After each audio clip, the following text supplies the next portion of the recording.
Next, we'll be discussing the push to remove protections from unborn children via the Criminal Justice Bill. Earlier, I was joined by Ruth Rawlins, who's Head of Communications at the Centre for Bioethical Reform. Please be aware some may find the following topic upsetting.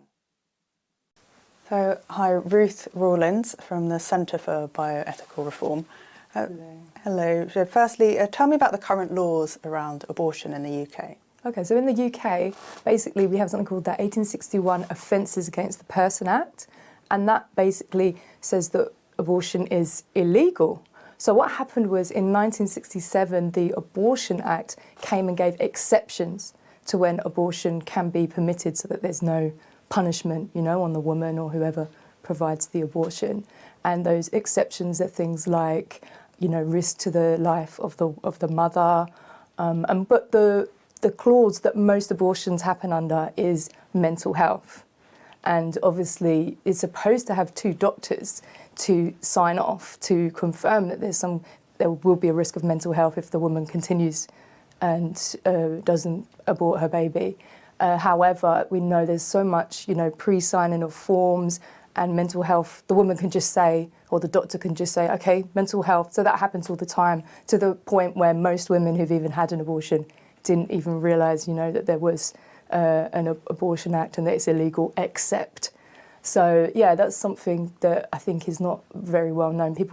We essentially have abortion on demand, but that's not what it is under the law. Okay, and you were at a protest in Walthamstow in North London recently. Tell me what you were protesting. So we were going to Walthamstow because their MP, Stella Creasy, she has been pushing to remove these particular sections of the Offences Against the Person Act that protect the babies in the womb. So if she removes those, sections 58 and 59 and even 60, which I'll come back to, but if she removes those, all protections for the baby in the womb will be removed, and therefore essentially abortion will be available by these pills up until birth. And now since the COVID pandemic, the law changed in the name of COVID and people not being able to get to clinics and stuff, that they started posting these abortion pills to people's homes.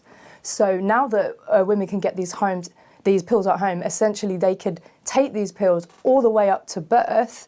And there will be, if these sections of the Offence Against the Person Act was removed, there would be no risk of prosecution. This section 60 that MP Stella Creasy is also trying to, or has also been trying to remove, actually is to do with it's being an offence to conceal the birth of a baby.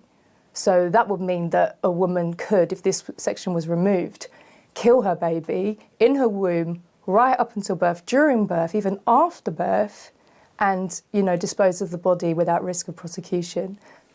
And the Criminal Justice Bill, what's next for that in terms of abortion? So we went out on Wednesday, and then the very next day, on Thursday, when they were doing the committee stage, they were debating in the committee stage, about 17 different people were debating that.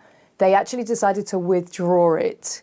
And they state that the reason was it's better to do it at a later stage, the report stage. So it's at the moment, those particular amendments, so this was Stella Creasy, also Diana Johnson had tabled a similar amendment to basically decriminalise abortion.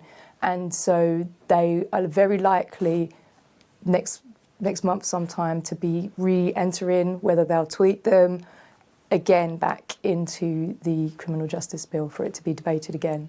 So how likely is it for those amendments to come back into the next stage? I think it's very likely. I listened to the debate myself, and the MP who was talking made it quite clear that yes, we will. It's better to debate this with more of parliamentarians, so rather than just deciding it with 17 people, allow it to go to the whole of Parliament. So.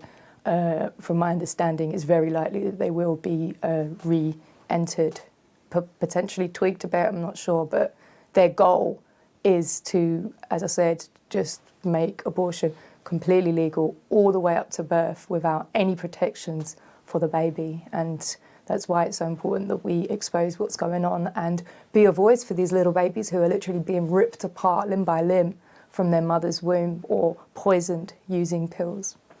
Well, Ruth Rawlins from the Centre of Bioethical Reform, thank you so much for joining us. Thank you so much for having me.